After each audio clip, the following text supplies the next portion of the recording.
Welcome to Roll for Geekiness. Jonathan here in the Metals from Arm Studios, and today we're going to finish up the templates for my Warhammer 40k Elysian Stormtrooper armor. As with all of the other videos, if you've been following along, these are going to be some tips and techniques that you can use for designing any armor that you might be working on, but we're going to be demonstrating them with this particular project. The only thing we have left to work on in terms of the armor for this project now is the breastplate, the chest piece, whatever you want to call that, right? Insert image here. You've seen this image the entire time we've been working on this project. It's important to have reference images that you keep coming back to so that you've got a consistent look, feel throughout the entire project. Let's take a closer look at what's going on with this breastplate though.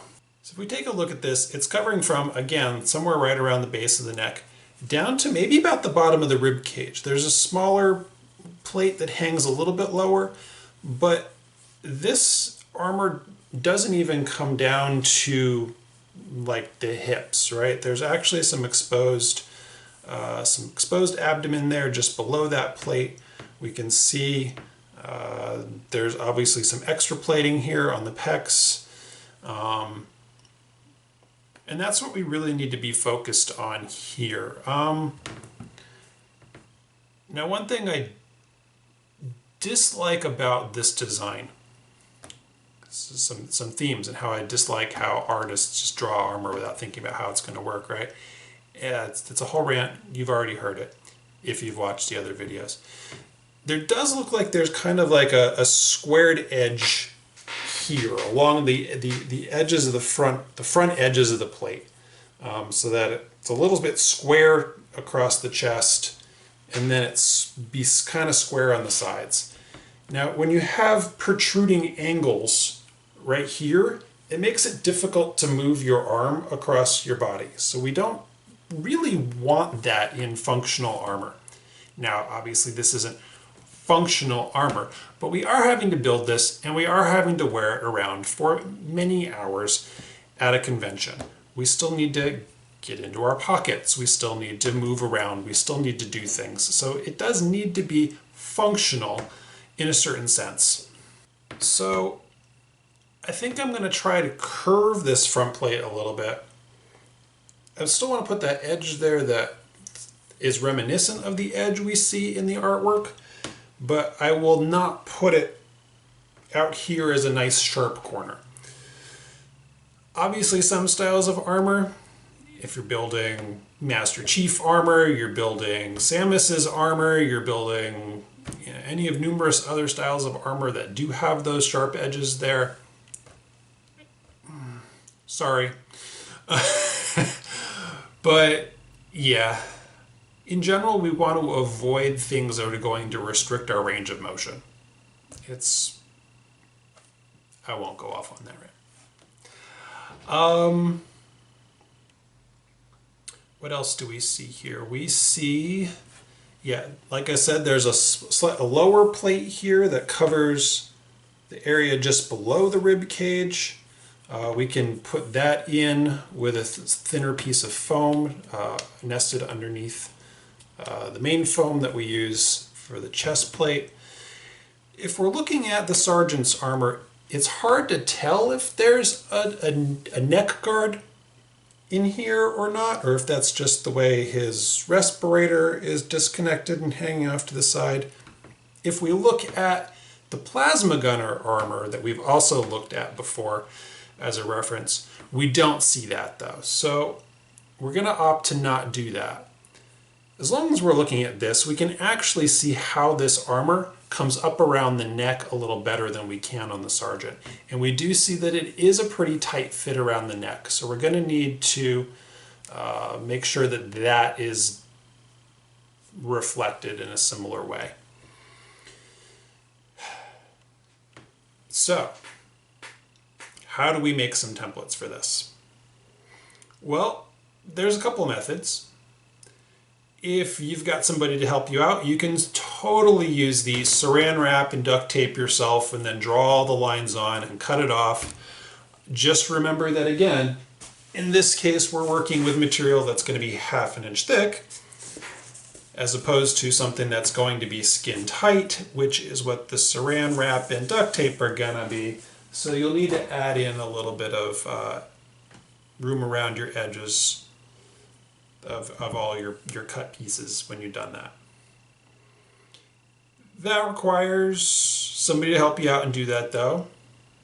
And again, as we've done throughout this entire series, let's see if we can go totally low-tech and super easy and bust out our pile of scrap paper and what we can do with that. I'm gonna go ahead and do that and we'll come back and see what we got. All right, so what have I done here? All right, I've taped paper to half of my torso here. Woo! I'm trying to keep a nice straight line here. I probably haven't done that perfectly, but you know, we can always adjust some lines later once we've got things cut out with our phone. But once we've done this, we can start drawing in some lines, right? I can draw in the line here at the bottom where I want the armor plate.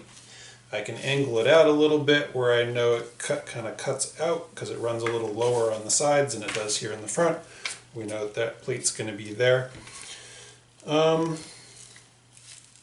can say I know about where I want this to come across the shoulder. This doesn't go all the way out. Remember, we have our handy dandy shoulder armor that's going to go out there too, and we don't want these things to bump into each other.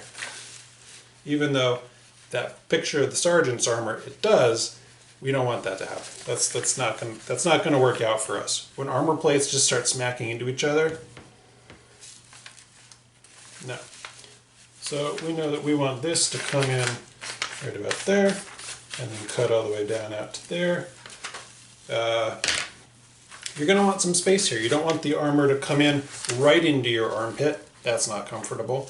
You probably want at least as much space between your armpit and the place where you're going to measure the widest spot around your chest. You're going to need that number. If you're making full torso armor, you might also need measurement at your hips. In this case, we know we want about down to the bottom of our rib cage. You're going to want that measurement too. Once we've drawn some lines on there, we also, like I said, we're going to try and create like a little bit of a false edge out here. You can pencil in where that goes. And that gives us a general sense of what this piece needs to look like, or pieces, because we know there's going to be a piece here, there's going to be a piece on the side, we know there's going to be that one shorter plate here in the front,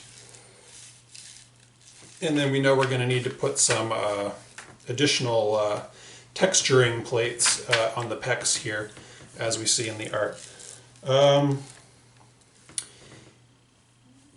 I can mirror this obviously so that this can all be one piece. And then, yeah, so that's fine for the front of your armor. How about the back? The back is not a mirror of the front, right? The neckline is obviously going to be higher in the back by usually at least 1 inch or so, maybe more, depending on how you want that cut. It will not need to be cut in as far here because your arm moves more this way than it does that way.